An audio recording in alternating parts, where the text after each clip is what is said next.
ദൈവത്തിന് സ്തുതി.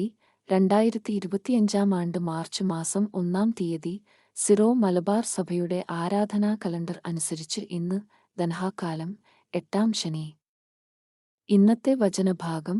1 വായന വിശുദ്ധ യോഹന്നാന് ലഭിച്ച വെളിപാട്, അധ്യായം 3, വാക്യങ്ങൾ 14 മുതൽ 22 വരെ. ഇതാ ഞാൻ വാതിലിൽ മുട്ടുന്നു. ലവൊദീക്യയിലെ സഭയുടെ ദൂതൻ എഴുതുക: വിശ്വസ്തനും സത്യവാനുമായ സാക്ഷിയും ദൈവത്തിന്റെ സൃഷ്ടികർമ്മത്തിന്റെ ആരംഭവുമായിരിക്കുന്ന ആമേൻ അരുളിച്ചെയ്യുന്നു, നിന്റെ പ്രവൃത്തികൾ ഞാൻ അറിയുന്നു. നീ തണുപ്പോ ചൂടോ ഉള്ളവനല്ല, തണുപ്പോ ചൂടോ ഉള്ളവനായിരുന്നെങ്കിൽ എന്നു ഞാൻ ആഗ്രഹിക്കുന്നു. ചൂടോ തണുപ്പോ ഇല്ലാതെ മന്ദോഷ്ണനാകയാൽ നിന്നെ ഞാൻ എന്റെ വായിൽ നിന്നു തുപ്പിക്കളയും. എന്തെന്നാൽ ഞാൻ ധനവാനാണ്, എനിക്ക് സമ്പത്തുണ്ട്, ഒന്നിനും കുറവില്ല എന്നു നീ പറയുന്നു. എന്നാൽ നീ നികൃഷ്ടനും ദയനീയനും ദരിദ്രനും അന്ധനും നഗ്നനും ആണെന്ന് നീ അറിയുന്നില്ല.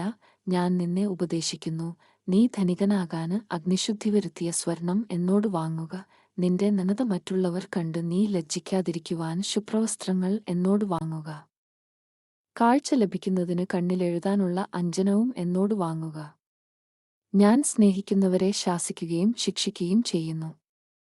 അതുകൊണ്ട് തീക്ഷ്ണതയുള്ളവനാകുക, അനുതപിക്കുക. ഇതാ ഞാൻ വാതിലിൽ മുട്ടുന്നു. ആരെങ്കിലും എന്റെ സ്വരം കേട്ടു വാതിൽ തുറന്നു തന്നാൽ ഞാൻ അവന്റെ അടുത്തേക്ക് വരും. ഞങ്ങൾ ഒരുമിച്ചു ഭക്ഷിക്കുകയും ചെയ്യും. ഞാൻ വിജയം വരിച്ച് എന്റെ പിതാവിനോടൊത്ത് അവിടുത്തെ സിംഹാസനത്തിൽ ഇരിക്കുന്നതുപോലെ വിജയം വരിക്കുന്നവനെ എന്നോടൊത്ത് എന്റെ സിംഹാസനത്തിൽ ഞാൻ ഇരുത്തും. ആത്മാവ് സഭകളോട് അരുളിച്ചെയ്യുന്നതെന്തെന്നു ചെവിയുള്ളവൻ കേൾക്കട്ടെ. വിശുദ്ധ മത്തായി അറിയിച്ച നമ്മുടെ കർത്താവീശോ മിശിഹായുടെ പരിശുദ്ധ സുവിശേഷം, അധ്യായം 15, വാക്യങ്ങൾ 29 മുതൽ 31 വരെ. അനേകർക്കു രോഗശാന്തി. യേശു അവിടെ നിന്നു പുറപ്പെട്ട് ഗലീലിക്കടലിന്റെ തീരത്തു വന്ന് ഒരു മലയിൽ കയറി അവിടെ ഇരുന്നു. തത്സമയം മുടന്തർ, വികലാംഗർ, അന്ധർ, ഊമർ തുടങ്ങി പലരെയും കൂട്ടിക്കൊണ്ട് വലിയ ജനക്കൂട്ടങ്ങൾ അവിടെ വന്ന് അവരെ അവന്റെ കാൽക്കൽ കിടത്തി. അവന് അവരെ സുഖപ്പെടുത്തി.